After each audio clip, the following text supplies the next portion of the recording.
Hello there, my name is Martin Henley. This is the Effective Marketing YouTube channel, and I think we're up to number 58 or 57 in our Talk Marketing series. Now, if you've spent a second here on this channel, you will know that I'm on a mission to give you everything you need to be successful in your business. Now, as far as I know, what you need if you're going to be successful in your business is to be more effective with your marketing. So not only am I here giving you everything I know about sales and marketing, I'm also dragging in anyone I can find as part of this Talk Marketing series with experience to share with you, all with a view to giving you what you need to be more successful in your marketing. Now, you can support me in this endeavor if you'd like. All you have to do is watch this video through, maybe like it, maybe share it, maybe comment. That's all you have to do. If you take something of value out of this video, if you are serious about being successful in your business and you don't take something of value out of this video, I'd be enormously surprised. But if you take something of value out of this video and you put it into place in your business and it helps you, then it would help me enormously if you would put that in the comments below. Today's guest is an agricultural science almost doctorate. He was a month away from submitting his thesis to become a doctor in agricultural science, and he walked away attracted by the allure of a career in marketing. So his marketing experience goes back to 2001 when he was an online marketing specialist. He has spent the last 14 years developing his and his clients' businesses and teams. His speciality is leveraging technology, teams, and media to build, grow, and scale businesses. He is a tech investor and empire builder.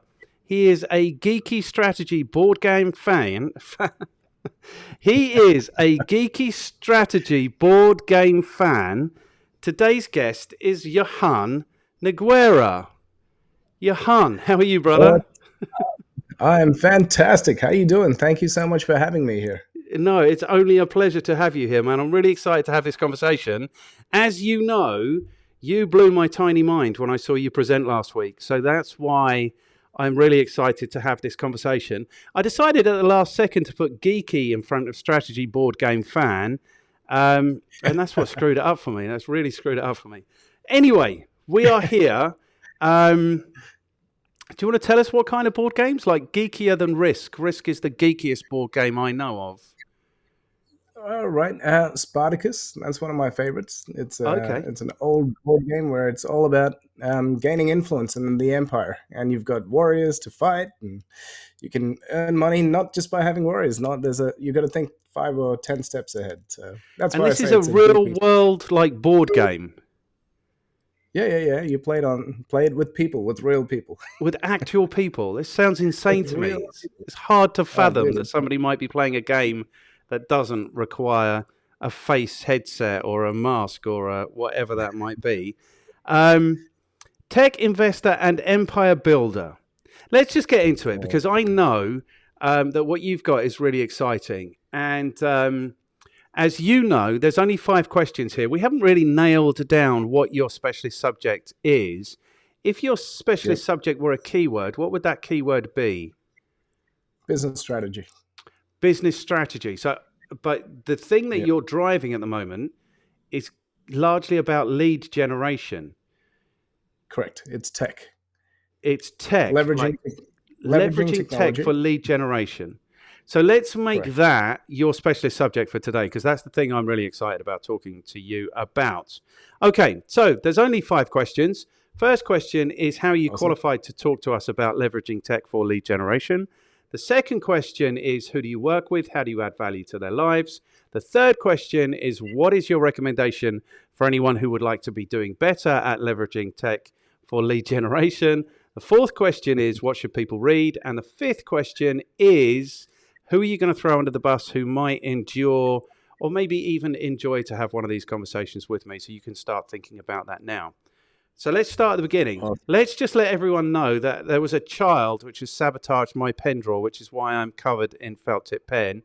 And that's why that is, because otherwise people might wonder why I've got yellowy green fingers. But that's why. Okay, so question number 1. How are you qualified, Johan Nogueira, to talk to us about leveraging tech for lead generation? Awesome. Well, I've been building, growing, scaling, selling, acquiring companies for the last 14 years. And so that's why I believe that well, that's why I'm here. You invited me to be on the show. I love business. Business is in my blood, business is in my brain. That's all I do, that's all I think about. And it all started probably when I was about 22. And I read a book from this guy called Jay Abraham. And I think I listened to an audio or something. I got exposed to this guy. And he said he charged $25,000 an hour. Now, at this point in time, I was making $20,000 a year. So to see a person talking about 25,000 an hour, I was like, what does this guy know that the world needs that they're going to pay him 25,000 an hour? And he said, easy. I can look at a business and I can tell you all the parts that are broken and I can fix it. And that was the moment I made the decision that I wanted to be like that guy. I was like, I want to Okay. be able to look at a business and fix it all. And through that, as you know, through business you can fix up so many different areas. And the one that resonated with me was technology, lead generation. Because if you fix up the lead generation, then once the lead flow is coming through the business, the next thing, what happens? The business goes, we've got too many leads. We can't close them enough. Then you can fix up the closing guys, right? Then you fix up delivery. Then you fix up the ambassadors, turning them into raving fans. And then you start all over again. My wife is Japanese. Um, Japan has a thing called Kaizen. Have you ever heard of the Kaizen I theory? don't think Yeah. I have, no. So back in the after World War II, Japan was flattened, obviously, and then they became a manufacturing hub. And what happened was they were building like how China is now. All the stuff was getting built over there, and so they had a system where they would max out, put all the pressure on their systems, and see which piece broke. And then when that piece broke, they would fix that one. Then they'd put the full system on max pressure again. The next piece broke, then they'd fix that. And so through this constant and never-ending innovation, they became an amazing country with the quality of products that rivals even Germany, etc. So yeah, that's Okay, an Kaizen for you. economic powerhouse.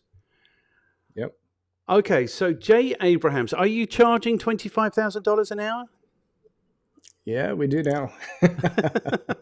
Okay, cool. So you've done it. Yeah. So we just need to address this. You quit your doctorate a month before you were due to submit the thesis. So you worked for That's right. 8 years. Had you Yep. not even started the thesis? Was that the problem, or was there something else? What caused you to quit like a month before? Hilarious. Well, 2 years before that, I started building my business online. And so I had 6 online businesses at that stage. And then I realized that, well, I'm going to finish this off because I need to complete it. And I went to hand it in, and my professor said, hey, Johan, there's a new way of statistical analysis. It's going to take you an extra 6 months. We all believe that you should reanalyze everything with that data set, with that statistical analysis. And I went, I'm sorry, I've given 8 years of my life. I don't have another 6 months to give. I'm out. Okay, See you and you're later. out. So that's what happened there. Okay, cool. Now, when I discovered this about you, that you have a degree in agricultural science and you almost had a doctorate in agricultural science, I couldn't help but wonder if there is like a useful. Um, I'm trying to come up with a scientific word because you were almost a PhD, but a useful, like, okay, so let me just ask you the question. Has your academic background in agricultural science benefited your career in sales and marketing? 100%. So I remember the first day or first week of my PhD. I had to get up in front of my 3 supervisors and give them a presentation around the work that I was about to do. My hands were sweaty. I was feeling like throwing up. I was just in a mess. And that was 3 people.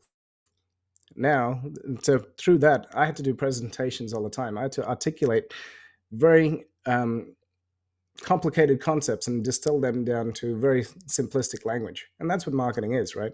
Yes. Taking something that's really complex and then simplifying it so that no matter who you are, you understand it.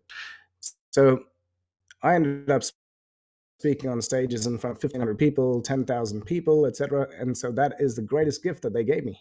And I will forever be grateful for that. One of the things is, tell people what you're going to tell them, and then tell them what you told them. something that is so simple, yet hardly anybody ever does it, right?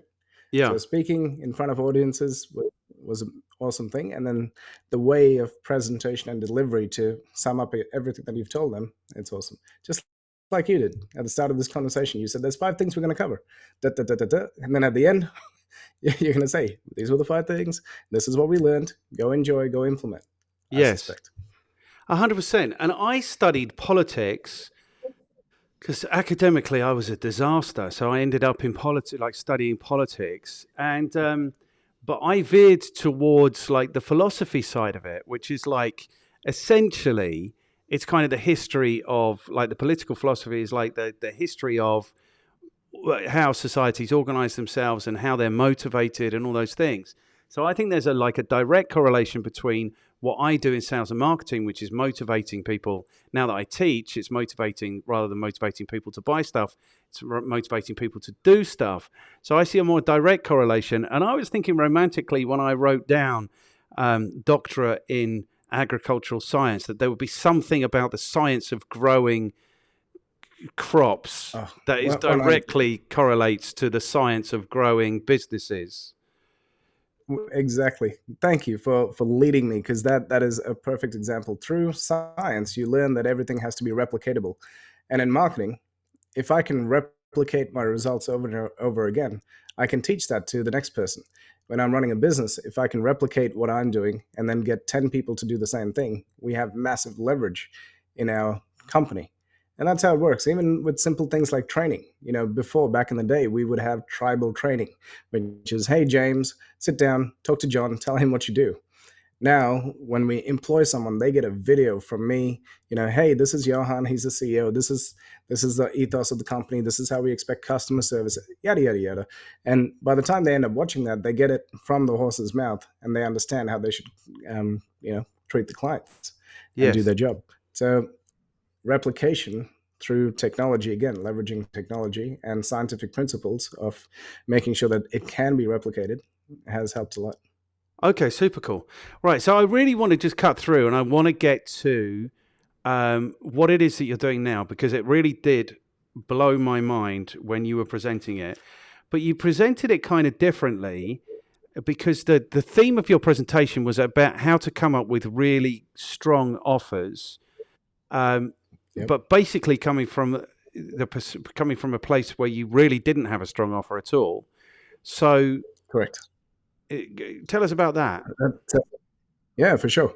So it's the creator's excitement. That's what I call it. And at Okay. the start, you know, we put together 7 different companies, 7 different, complete big systems. Putting them all together, it became one big giant behemoth of a system. And so we showed people. It was taking an hour and a half to do a demo of our system, and people were blown away, and they'd say, "Oh my God, this is amazing! I really love it. I want this. I need this." And then we'd come back to them 2 weeks later, and we'd say, "Hey, I saw that you did love it. Why did you not buy?" And they said, "Well, I need 3 people to run this entire system that you're showing me." And we went, "Oh my God, that's the feedback that we got from 90% of the people." We said, "Oh, we screwed up. Okay, cool. Back to the drawing board. What can we do?"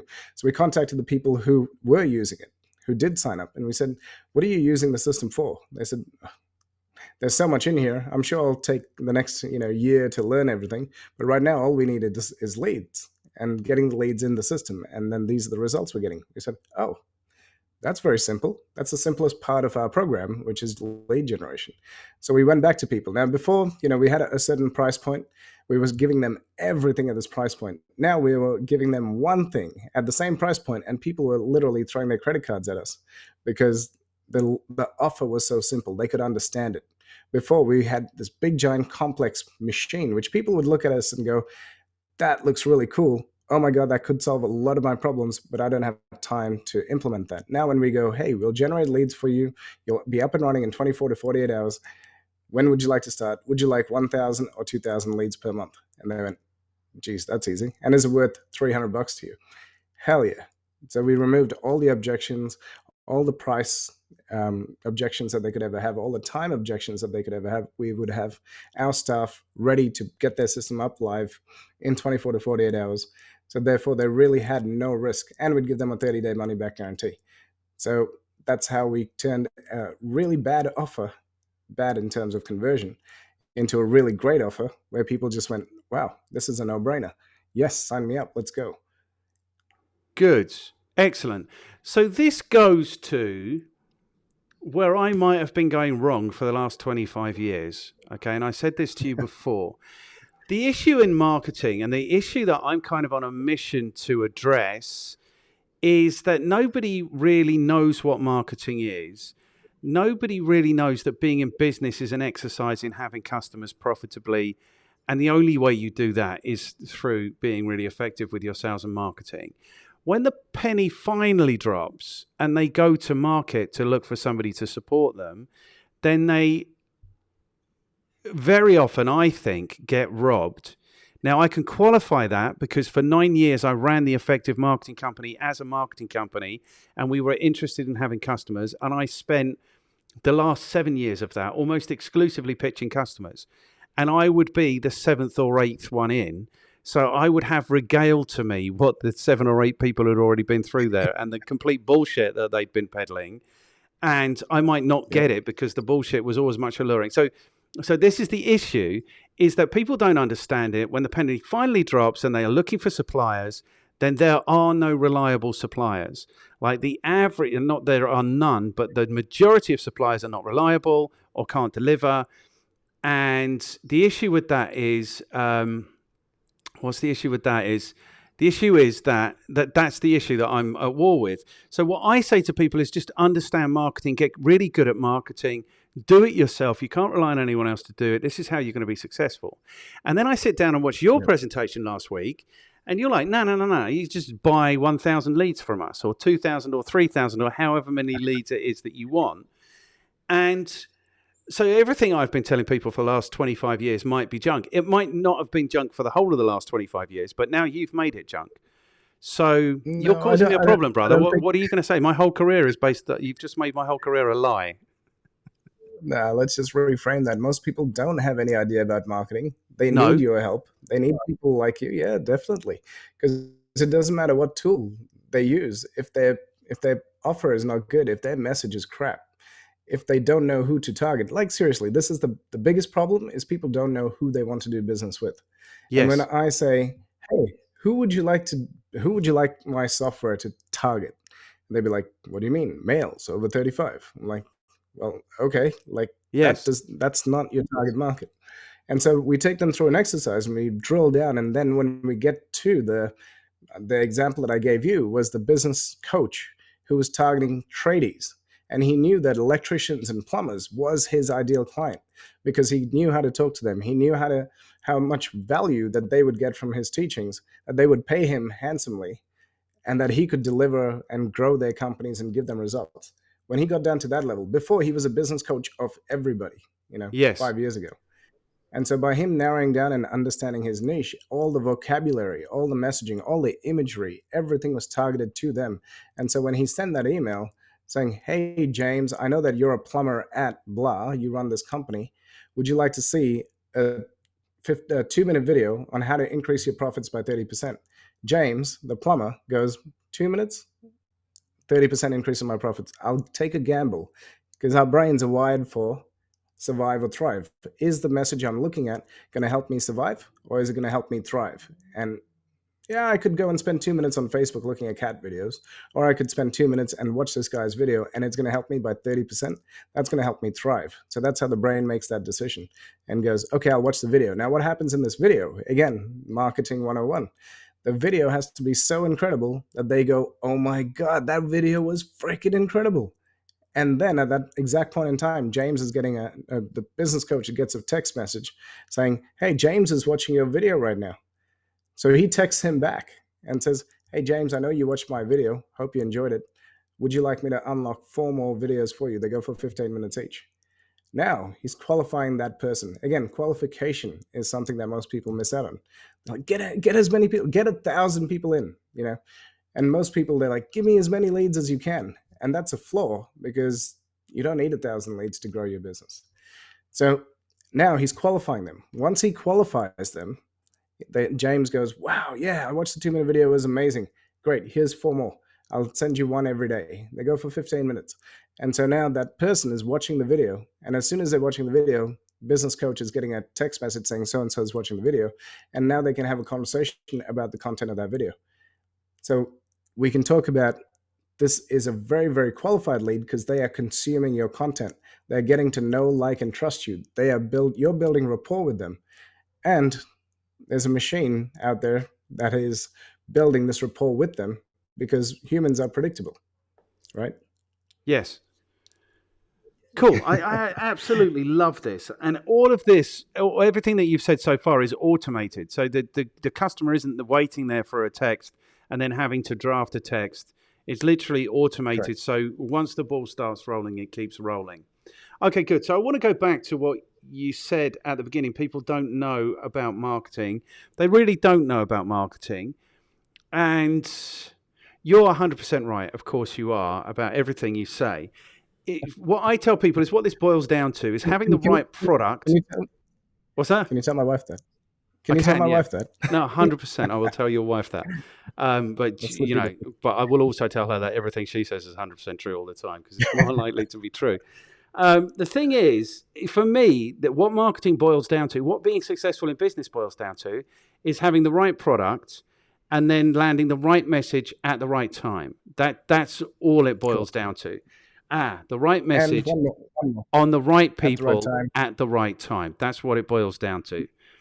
Okay, add one more thing on there. Using the right media. That's a critical piece which most people miss. Okay. All right, good. But for me, that's the place. Cool. Is that okay? Are we cool with that? Yeah. So right product, right message, right product, right person, right message, right time, right media, and then kind of like the right offer. Do you know what I mean? Something that they're going to want right now. So that work needs to go on. And you're saying even though you've leveraged the tech to supercharge this, that work still needs to happen. 100%. Without that, it's useless. It's useless, yeah. And so the thing is, I kind of position myself like Toto out of The Wizard of Oz. Have you seen The Wizard of Oz? No, I have not. You've not seen The Wizard of Oz? This is the problem with you young people. Have you seen Butch Cassidy and the Sundance Kid? I have not. Jesus. Dude, I'm a board game geek. I told you this already. Yeah, but anyway. So you need to watch these movies. Like you aren't equipped to get through your life without watching these movies, is the truth. Maybe less so The Wizard of Oz. But The Wizard of Oz is, anyway, there's a whole thing, and they're all off to see the wizard for like, however it is, an hour and 45 minutes on the yellow brick road, the dwarves, the munchkins, the whole thing. And they get there, and I hope this isn't a spoiler for anyone who hasn't seen The Wizard of Oz. If you haven't seen The Wizard of Oz, you are completely at fault. You've got no one to blame. But what happens then is there's a dog called Toto, and they get there, and there's this great emerald city, and there's this huge palace, and this is where the wizard is, and the wizard can grant you all of your wishes and all of this stuff. And then there's huge voices booming through, and it's the wizard. And then Toto's in the corner pulling at like what looks like a shower curtain around a shower cubicle, and he pulls it, and lo and behold, behind it is the wizard turning a wheel, which is driving the clouds and the voice and the thing and all this thing. So basically, he's exposing the charade. So that's how I see myself in marketing. It feels to me like what people think about marketing, everything they think about marketing is essentially wrong. Comes to the second point that you made about qualification. Like the point for me, if you want to be successful in your business, most people think they need customers. My experience is you need to be really careful about who your customers are, because if you take on too many or even one of the wrong customer, that can be really damaging to your business. So people, I think, who run their business are just desperate to sell stuff and will sell it to anyone who will buy it. And I think that's really dangerous, because if you're selling the wrong thing to the wrong person and they start talking about you, that's where your reputation goes. So that comes to this second point, which is this qualification, which I think is really important. I don't think people understand that the reason they need to invest in their marketing is so they have lots of opportunities to sell, so they can be particular about who they sell to. They can be fussy about who they sell to. So this qualification is really important. So you go through, so there's one video and then there's 4 videos. And how does this, because the objection I had to your presentation was, if I had 1,000 leads in my business, it would kill me. I can't service 1,000 leads. So maybe fill in the gap and let us know how the automation is doing that work so the 1,000 leads doesn't kill people. For sure. So 1,000 leads, that's 1,000 people who, I'll give you another example. Business broker. The business broker wants to target people in the financial planning niche. Now in Australia, the financial planning niche is absolute mayhem because there was a royal commission and people are in 2 mindsets. They either want to buy other businesses that are selling, and there's other people who just want to get out of the industry really quickly. So his targeted marketing is, hey, are you interested in buying or selling your financial planning business? Here's a video which will show you how to leverage your book or leverage your assets or how to sell. So he's talking to those people. Out of those 1,000 people that he connects with, maybe 50% of those are in that mindset of, yeah, you know what, I do want to buy or sell. The other 50%, they're like, I've got too much stuff to even think about this. It might be a learning curve, yada, yada, yada. So now our 1,000 leads is down to 500. From those 500, 3% will actually be interested in buying or selling right now. Yes. So 5 times 3, yeah. So he doesn't actually end up with that many leads right now, but those 1,000 leads get put into a nurture campaign because they don't know who this guy is who's sending them stuff.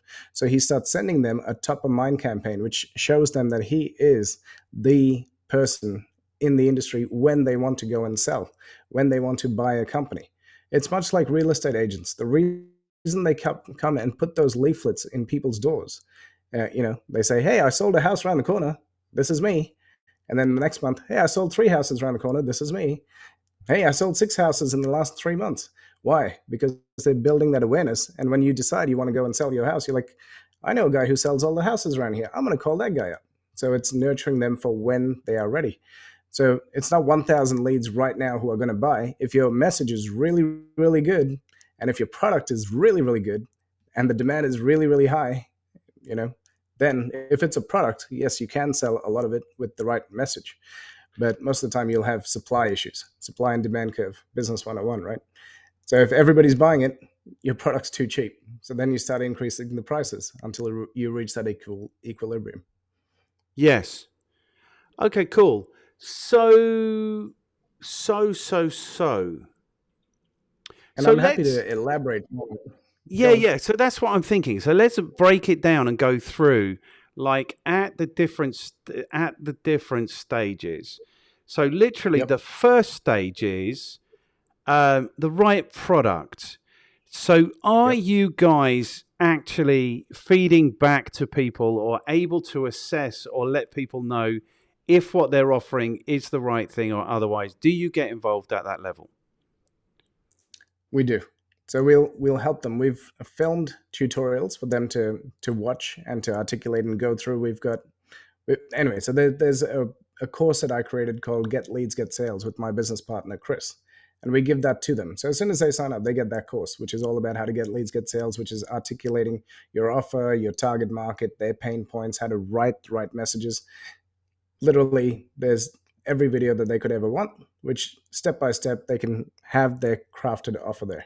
And then in our system, we give them all the different templates, which they just plug and play. And if they can use a Microsoft Word or Google Docs, just type. They can type, edit. The websites are all there, all ready to go. And we'll show them. We'll show them how to build all that stuff. It's very easy. Okay, all right, but we're getting ahead. So the right product, you give them stuff to advise them of like what the right product might look like. So the right people. Now, this is where you're 100% involved. You need to know exactly who it is that they could be selling to. What does that process look like with your system? 100%. So we have onboarding calls. They have an account manager who will take them through the process. So I'll give you an example. The other day we onboarded a physiotherapist. The physiotherapist, we take her through an exercise and we said, who are the most favorite clients who you love to work with? And who are the most annoying clients that you don't like to work with? And she said, "Oh, I get these people who they say I'll pay you next week, and I have my consultation, blah blah blah." She doesn't want to work with those guys. She wants to work with people who've got no issues, who'll pay for a year up front, all that kind of stuff. And it came down to CEOs. She loves working with CEOs. She can speak at their level. They while she's doing the work on them, they're having good, intelligent conversation. That's what brings her alive. So CEOs was her thing. CEOs in Melbourne, and one of the things that gets them into her clinic is hamstring injuries. So we went through all her services. What's the one that most people come in for? Hamstring injuries. So we went into the software. We said CEOs in Melbourne who have hamstring injuries. It pulls up all of their profiles, all of their LinkedIn profiles, their websites, their contact details, their email addresses, and it says, are these the people? And so from there, she can pick and choose. It literally takes about 5 seconds to look at somebody's LinkedIn profile and for you to decide, because we've got a lemon law in our brain. Yeah, I do want to work with that person, because your brain can scan very quickly. We can take gigabytes or terabytes of data in a matter of seconds, and you can make that decision. So she looks at it. Yes, I do want to work with that person. Tick, tick, tick, tick, tick. You can accumulate, you can choose from our system about 600 people in about 10 minutes. So that 1,000 leads doesn't actually it's not a big exercise. 15 minutes, you're done. So now she picks all those people, and then they get a message. And the message says, hey, pick a name, Ben. Hey, Ben, I see that you're the CEO of this company. I know that you had a hamstring injury, and here's a video, again, a 2-minute video. Why do we use the 2-minute videos? Because people's brains are like, yeah, I got 2 minutes. Here's a 2-minute video on how to strengthen that hamstring. Now, I've torn apart both my ACLs. If I got that video, I would watch it. Now, after I watch it, same thing as the business coach. Hey, Johan, I saw that you watched my video. Here's 4 more videos. Know, like, trust, repeatable system, scientifically proven, right? Yeah, And yeah, yeah. so now they're watching the videos. And what do? Next time they have an injury, or if they want to strengthen one of their parts, they go, this lady has taken the time to look at my profile, to email me a video with an injury that she found out that I had, because they talked about it on their socials, etc., and has added value to my life without asking for anything. I want to do business with this person, rather than going to some random physiotherapist who they don't know and they have no relationship with. Now they know this person because they've seen them on video. So video marketing, let's just talk about that for Whoa, one whoa, minute. whoa, whoa, whoa, whoa, whoa. You're going too fast, bro. We've got time. We've got time. Okay, so there's 2 things. Like, firstly, right, so I'm just going to write down perfect for the second one. But the first question is data. So you can access your system contains a database of all of the CEOs in Melbourne who have had a hamstring injury. How on The earth answer do you know who those people are? the answer is no. We do not have a database of those people. The answer is we have an AI technology which will go and search in real time all of their social media profiles, all of their websites, all of their whatever they've put online. So it'll search for those people in a certain location. So it's narrowed down, and then populate it with, these are the people. This is where they said that they have that injury or whatever it is. And would you like to contact them? And the answer is yes. And so that's how it searches. None of the data is kept. So because people change their details all the time. Websites change, people change, their phone numbers change, their email addresses change. So there is no storage of data. Okay, so you're not maintaining databases. You are on a case-by-case basis going out Yep. and searching online platforms, LinkedIn, Facebook, Instagram, Google TikTok. all of them. Sorry? Yep, all of them. Yeah, All Google of them. Plus, Google Square, all of them. Okay. And then you are compiling that data and people are scrolling through and saying, okay, these are the people I fancy and these are the people I don't. And you're doing this for Correct. Yeah. $300. How? Leverage and systems. We have the technology built there, and it's just working. So Okay. 300 is just a starting point. Go on. Okay. So how long does it take to actually accumulate then that sample data that you're not going to keep? Awesome. Cool. So I asked Walt, who's my business partner. I said, I want to do a campaign to every digital agency in Australia. I want to do a direct mail campaign. I want to send them, our cool little, I don't know if you can see this. Is it a It's my chicken? little comet. No, it's my comet. It's an astronaut sitting on the moon. Anyway, Okay, cool. direct mail is one of my favorite ways to get clients, and we can talk all about that. So I want to do a direct mail campaign to every digital agency in Australia. Can you give me a database of every digital agency in Australia? In about, I think it was 16 minutes, he gave me 2,800 digital agencies in Australia.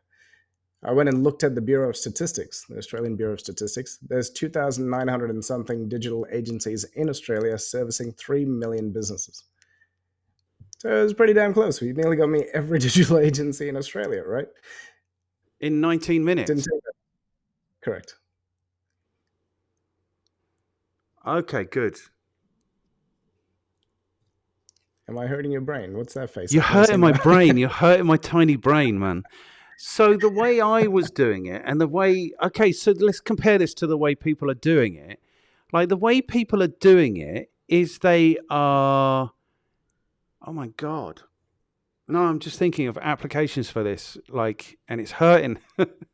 So the way people are doing this is they're buying, for example, email data. They're buying mobile phone data. They're buying address data. They're buying data. They're storing it themselves. They're having the whole, in Europe, we have the GDPR thing. So they're facing a raft of regulation around the maintenance of this data. Then they're doing this stupid dance with the email service providers who may or may not want to send it to these different addresses, depending on how other people, they might have responded to other emails that they might have received at other times about other things. And it's stupid. That's stupid. And then no, the other thing that's going on is then what they're doing is they're building huge audiences on social media platforms, on Instagram, YouTube, Twitter, and then they're having to fight with the algorithms to get those audiences to actually receive that content. And in the meantime, you can serve up in 19 minutes 1,000 of their most desired the data for 1,000 of their most tired. It hurts, brother. It hurts my brain because this is so different from what's going on in the world. I mean, it really is so different. Thank you. I really appreciate that. And this is I wish this existed when I started 10 years ago, because time, your impact as a human alive on this planet compounds over time. And if I got this 10 years ago, the impact that I could leave and the legacy I would leave would be much greater than what I can do right now. But I can still accelerate that. Anyway, that's getting into the whole philosophical. Okay, so let's go because so basically what you're saying is you can find this data in 20 minutes.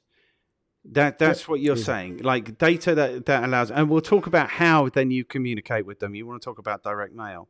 The other thing I want to say about the targeting for this particular physiotherapist is that is perfect because you don't actually get to injure your hamstring by sitting on your ass on the sofa. And so if your hamstring goes, then absolutely you want it fixed because you're an active person, the sort of person who damages their hamstring. So that is perfect targeting. Businesses rarely get to that level of perfect targeting. Rarely. Even if you think about it really carefully. Because people carry this assumption. I think people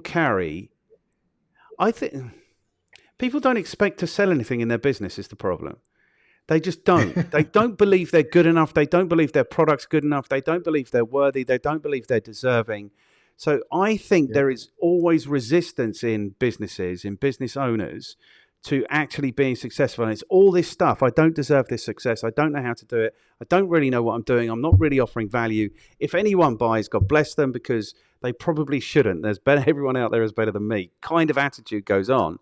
But this kind of laser targeting is the answer. Like, if you really want to be successful, You just land exactly the right, you develop the right product, and then you land exactly the right message on the right people at the right time. That's all it Yeah. is. You know, if you're doing that and nobody's buying, okay, you're shit. But people work from the assumption that they're shit. Do you know what I mean? And they're not worthy. That's where people are coming from. So that's the other thing I wanted to say. Right. So, yeah. So the next question is redundant because the next thing, like we've done the right product, the right people, it's the right message. Now, the right message, I think, writes itself if you've done the serious targeting work. You know, If you know so who you're targeting. yeah, if you know exactly who you're talking to, then it literally is that the message is no more difficult than if you are this sort of person, we know you are because our AI has found you and you are suffering this problem, we know you are, and you would like to get it fixed, we know you do, then this is what you need. Do you know what I mean? And if you do it on Tuesdays, then it's going to be whatever. So the message writes itself. But you've templated all of that as well. So people don't need to worry about writing the right message. Okay, good. So delivery is where we've got to. How do you land this message? Great. 3 ways to land the message. First Right. one, normal email, right?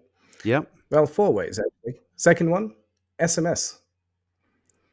Third one, voice drops. You get a Voice voice drop. drops, Yep. like a And the fourth recorded one, message.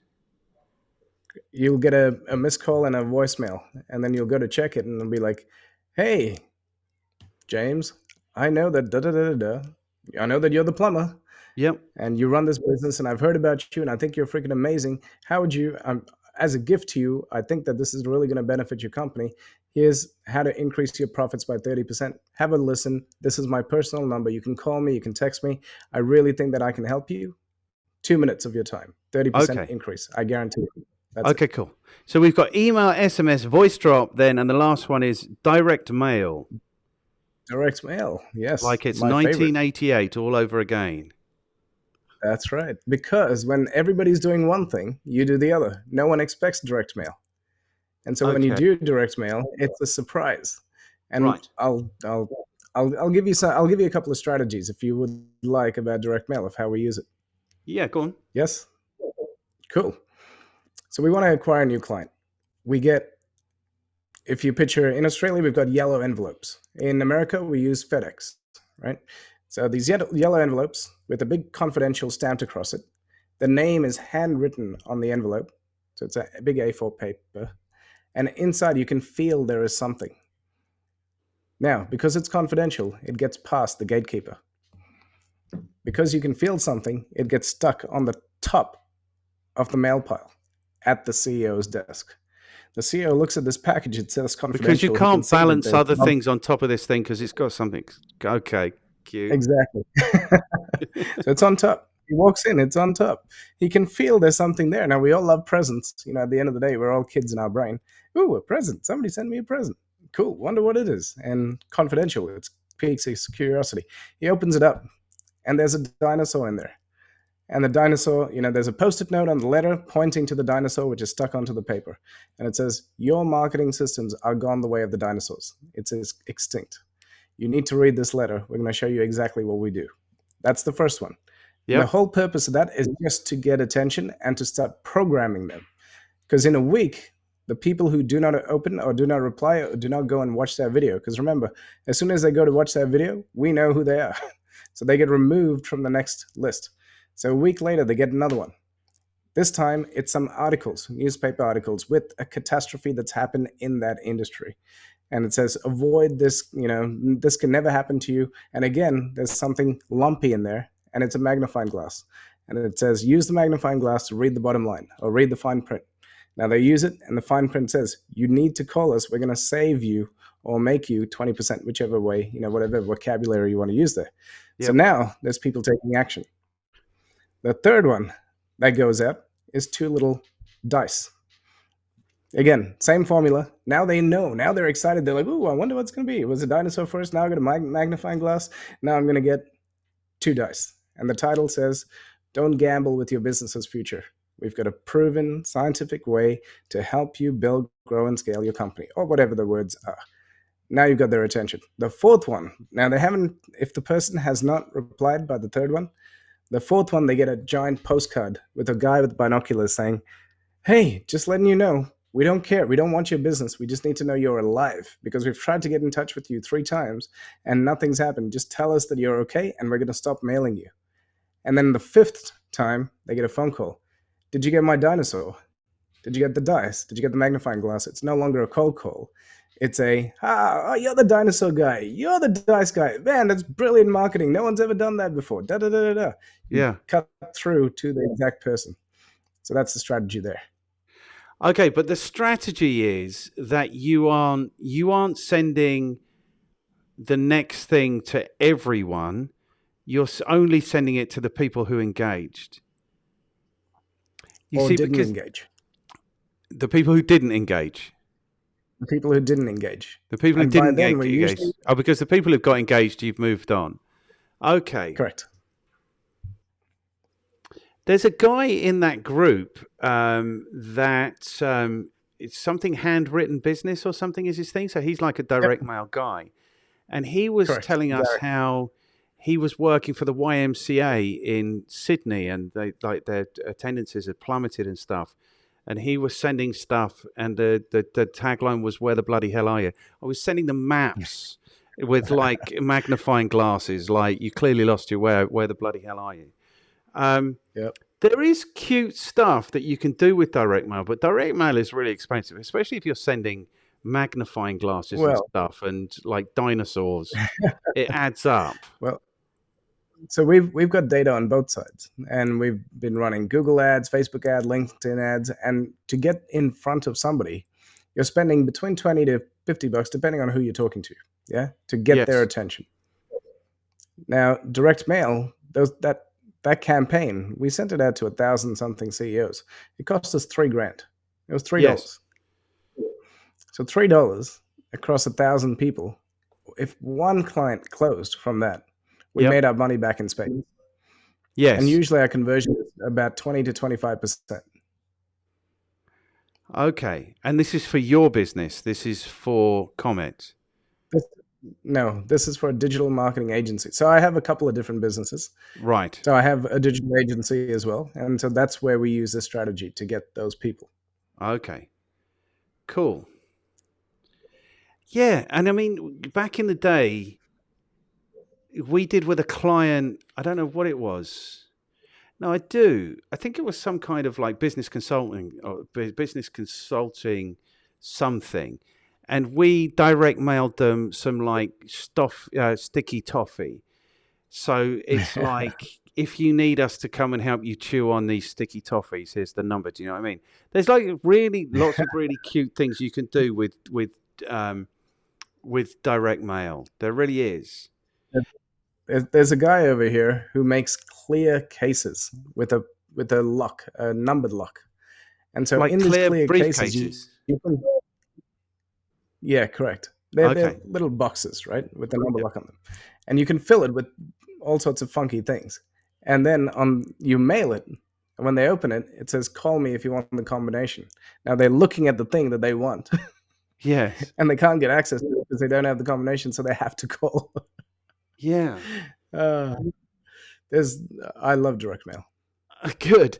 Okay, so I am heartened. Is that the word? Like normally people are disheartened, but I am heartened because like I said, our marketing's gone out of fashion. Like, so the thing that blew my mind was the idea that if you can just buy 1,000 leads without having to engage in being good at marketing, then why wouldn't you do that? But what we've got to quite quickly is that this is the mechanism for finding the people and developing the messages and the maybe and all those things. But you still have to engage those people. So you still have to have some marketing thinking going on, which is good. So I don't have to retire right now. I can carry on telling people they still need to be good at business. You're more needed now than ever before. Yeah, well, I think so, hopefully, for the next few years at least, and then I will be retiring. Okay, so we've got these different mechanisms: email, SMS, voice drops, direct mail. But then you're also talking now about social ads.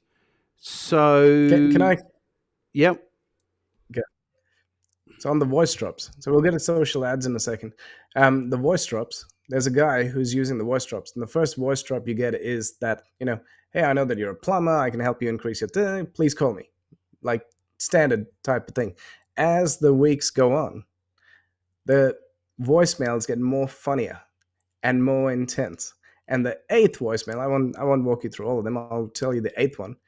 Hey James, just letting you know, buddy. I say my prayers every day. I talk to God more often than I get a chance to talk to you. So I really want to get to know you and help you. Please call me. You Yeah, know, yeah. that voicemail actually converts because people laugh. They laugh that he's talking to God more often than he talks to them, and Yeah. so they call him. Okay, good. Now, so I am heartened by this, because this goes back to when I started selling, probably not long after you were born in like the mid 90s. This was the Hey, gig. I hey, was cold calling on the phone, and they would say things like, oh, like these really prissy secretaries would say, is he expecting your call? And then you would have to say no, and then they would say, we don't accept cold calls, and they would hang up on you. And I would say, like just stupid things like he has, and what was it? Is he expecting your call? And I would say, no, it's going to come as a complete surprise. And they would go, "Haha," and that would get you through. Do you know what I mean? Just that little bit of different and funny would get you through. And that's kind of the gig, is just getting through that little bit. So I'm yep, really heartened that you are thinking about this and thinking like this and coming to those same kind of strategies or tactics, because this is what works and this is the gig. It's just getting people out of where they are now, right now, to a place where they think about how you might be able to make their life better for them. Okay, good. So the yep. voice drops get funny, the SMS, the email. I think the problem is in 2022 is that we're all a bit lazy. So immediately you started talking about direct mail. I started thinking, well, that's a lot of work and it's a lot of expense and there's not a lot of feedback and all of this stuff. Whereas I know that email, well, I'll know exactly how many were sent, how many were opened, how many were blah, blah, blah, blah, blah. But the other thing that you've kind of alluded to is that actually there's a cost imperative in this, where if you spend $3,000 but you make 12, then you're winning at the game. So that's good. Okay, We actually made about 150 on that one. It cool.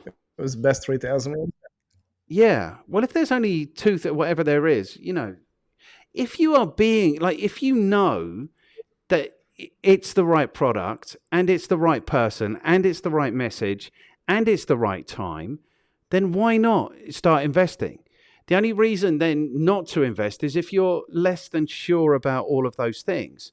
But if you are 100% confident in those things, like I'll come back to your physiotherapist and the torn hamstrings, you know that's the right message. You know they're the right people. You know they don't want to be hobbling around. You know what I mean? You know they want to fix it.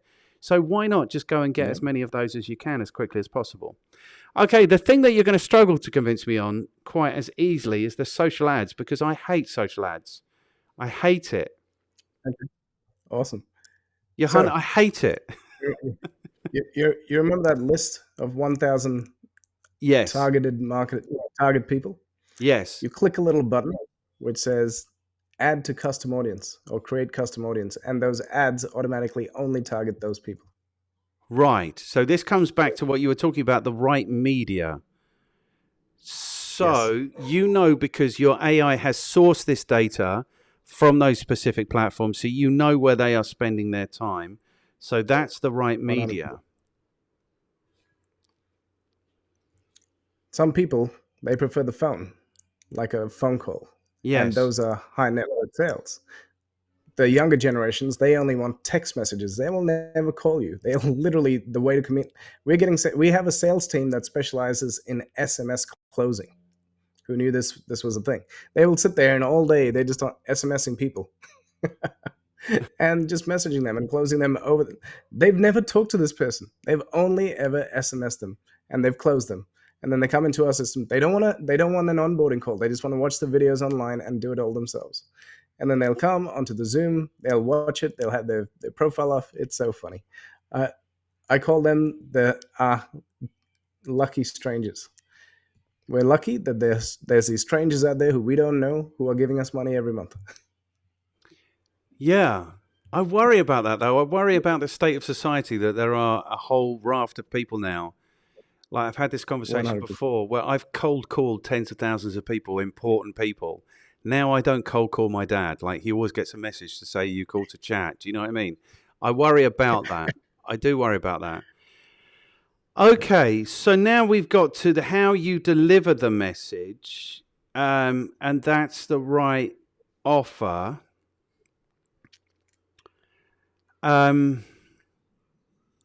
But mechanism. So email, for example, is like, it's not easy to get emails into people's email inboxes. I love it. Great question. Awesome. So our system, we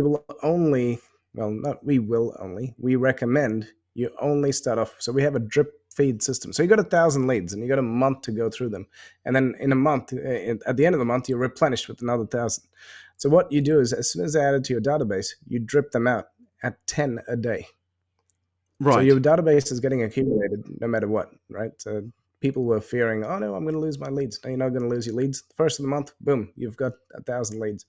10 a day, because it's like you're sending 10 emails a day. So you're warming up the email server. You're warming up the deliverability. If you and I met at a party and you said, hey, Johan, email me something, I'm going to email you, the next day with stuff. So it's the equivalent of that. So I send you 10 a day for the first week or the first 2 weeks. 2 weeks later, I send 20, not you, 20 out to the database. In about 6 weeks, we're getting to 50, and we only stay at 50 a day. We don't go higher than that, because at that point in time, the business is just doing too much. Like, we haven't seen anybody use more than 50. So 50 a day, they're going out. From those, you're getting 10 or 20 or 30% inquiring and making bookings with you, etc. And then that's booking you ahead. So it's, again, replicated, proven, systemized, and follow the principles. Right. We had one person come in who signed up, set up. She didn't even finish writing out the template of her first email, and she pressed send. And she got 2 mortgage broking clients from that. And she called up, she goes, guys, I was really embarrassed to show you this, but I forgot to fill out the email, and I only put in my name, number, and my business. And then 2 people called and booked in mortgages with me, and I made $10,000 each. I was like, wow. Okay. Yeah, because that's the other thing that I think is you don't have to be this cute. Like, we're talking about like really cute stuff, but just doing some marketing works. It doesn't matter how bad it is or how ugly it is in the first instance. As long as you're open to the idea that you're going to hone this thing, then it will work. Right. So there's 2 more things that I want to talk to you about. The first is, this isn't like, in the way I understand it, like, I define a lead as somebody expressing an interest in what it is that you kind of putting their hand up and saying, yeah, I'm interested in this. So if they complete a form or they call but they actually do something to suggest that they might have an interest, then that, for me, at that point, that becomes a lead. So what you're talking about, by my parlance, essentially is 1,000 targets. And then you hit those 1,000 targets. And then for me, the next stage would be where they demonstrate some interest in what it is that you're doing. Yeah. There's an issue with the lead generation, being in the lead generation business, which is, you've alluded to this already, I don't think people need leads at all.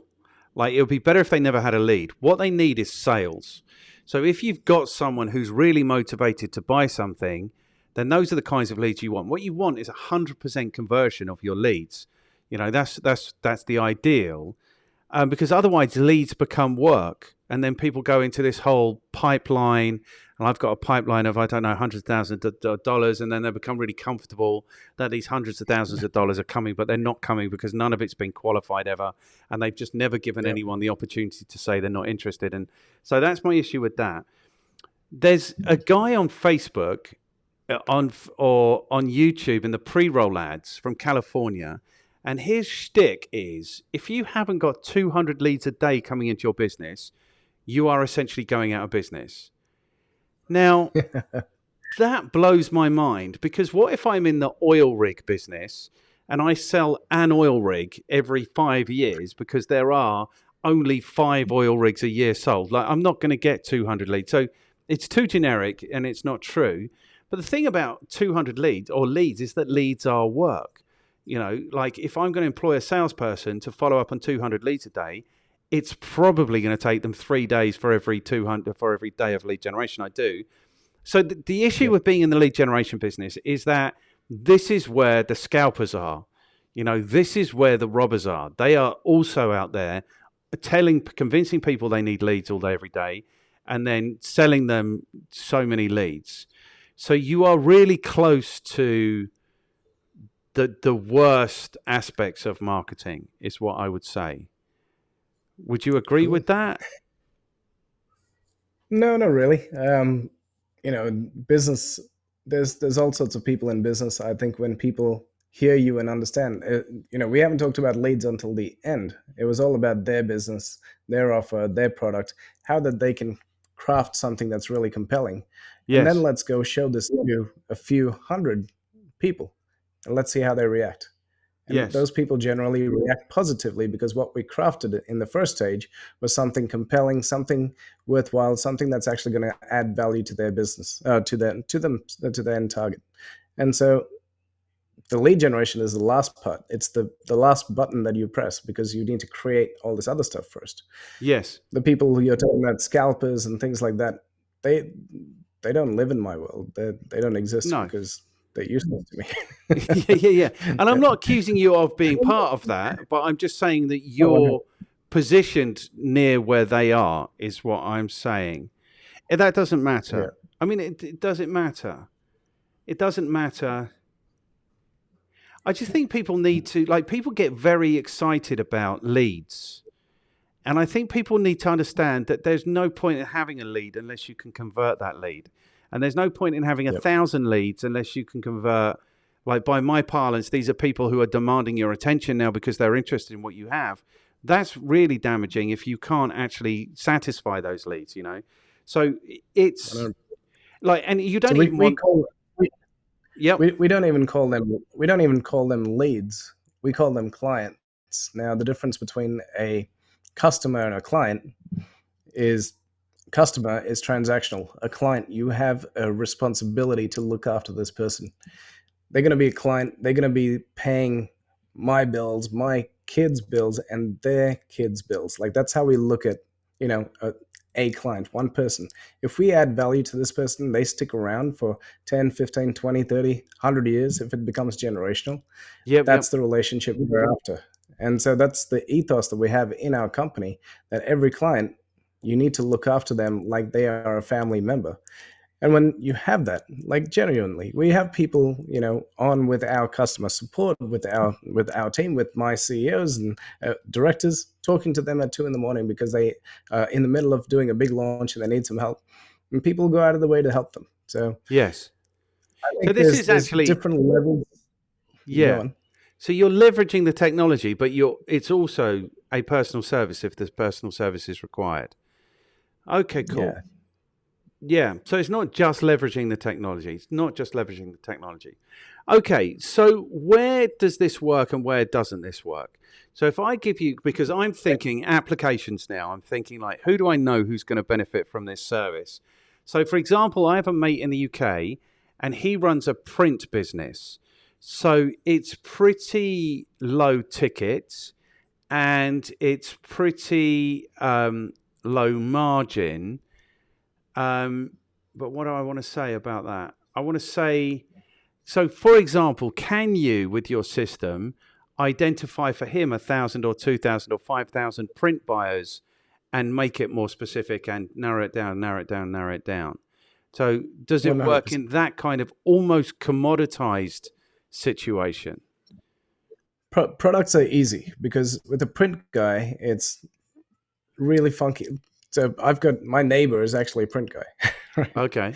And so he was just doing real estate print and menus for restaurants. And when the pandemic happened, people weren't printing any more, real estate stuff because they didn't want to put it in, and no more restaurants were printing menus because they were all shut down. Now I'm in Melbourne, Australia. We were shut down for 300 days. It was insane. So this guy had to be innovative. Okay, what sort of funky things can he print using all the assets that he has?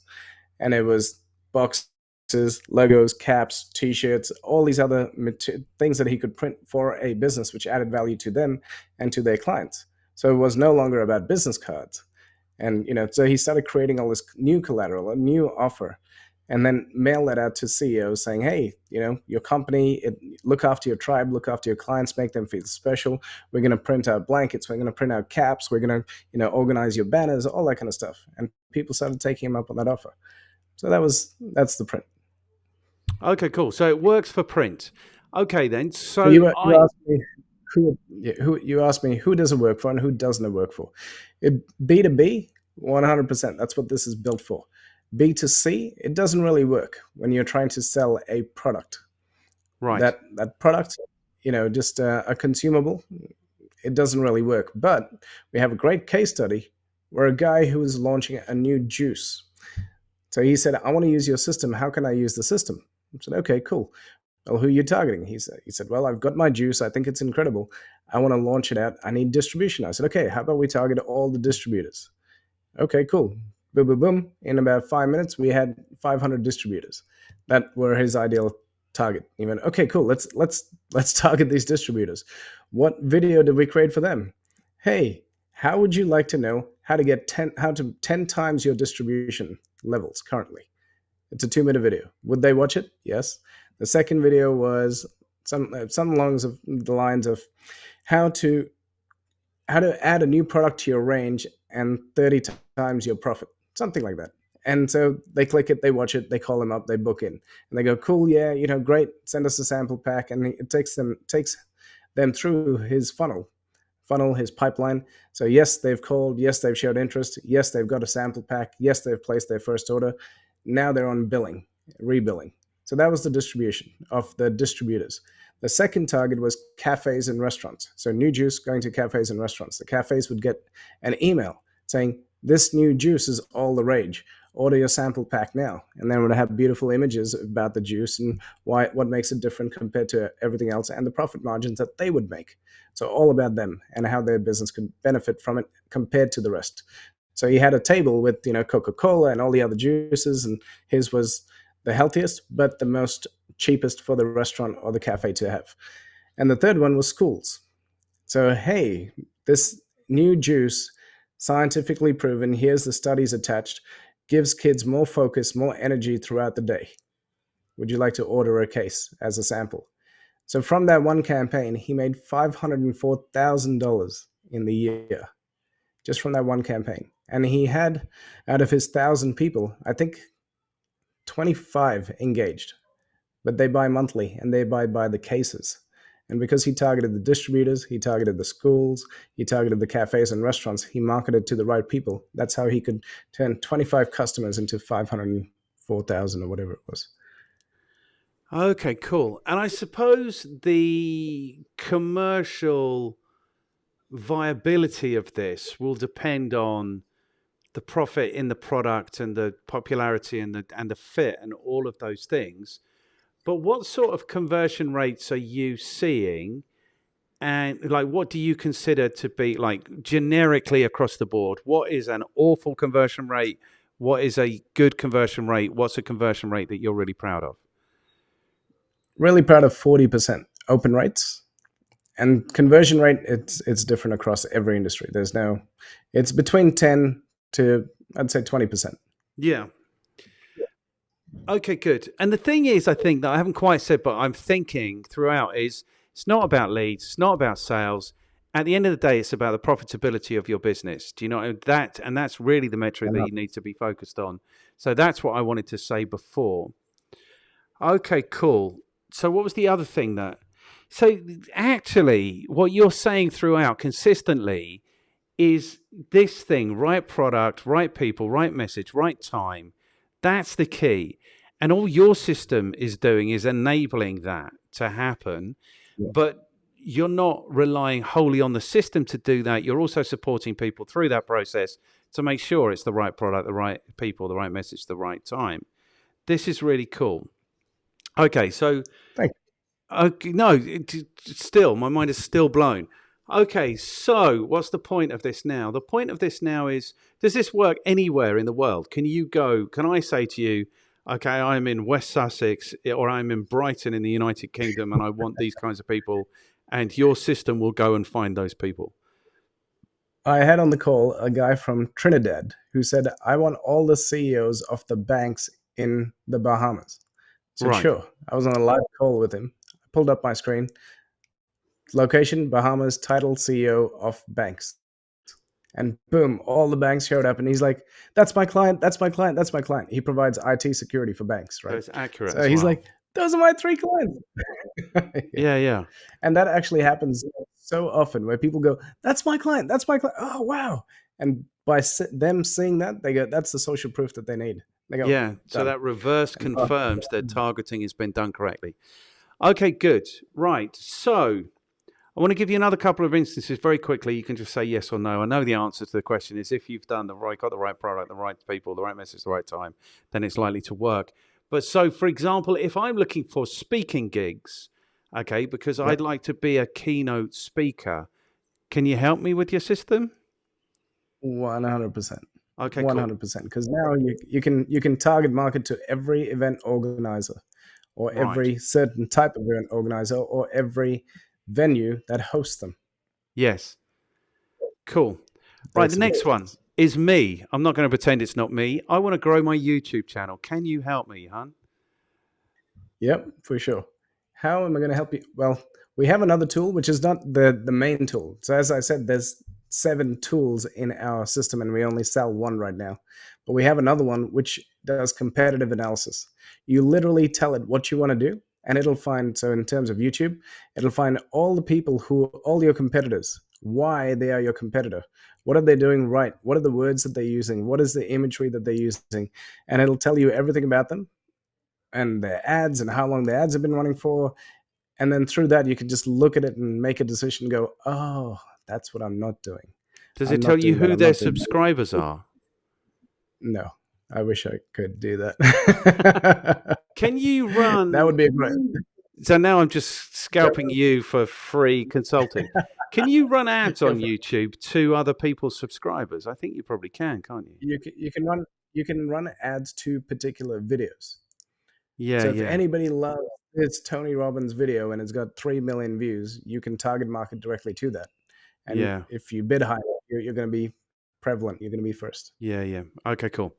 All right, good. So where we are with the questions, I think you are supremely qualified to talk to us about leveraging technology to generate leads. You've spoken throughout about who it is you do business with, how you add value for their lives. Very quickly, in a sentence or two, what is your recommendation for people who want to be better at leveraging technology to leverage leads or leveraging technology to generate leads? Easy. Go to the Comet Suite YouTube Okay. channel and check it out. We've got great masterminds there which they can access. Okay, 100% cool. That's the right answer, I think, as well. Okay, good. So that brings us to then question number 4, which is simply what should people read? What should they read? Yeah, actually, the Or best book of all time. the best book of all time. This one. The Ultimate Sales Machine by Chet Holmes. Yes. Okay. I've not read that. What's that about? Oh, dude. You call yourself a marketer and you haven't read that book? It's only the Bible, but okay. Okay.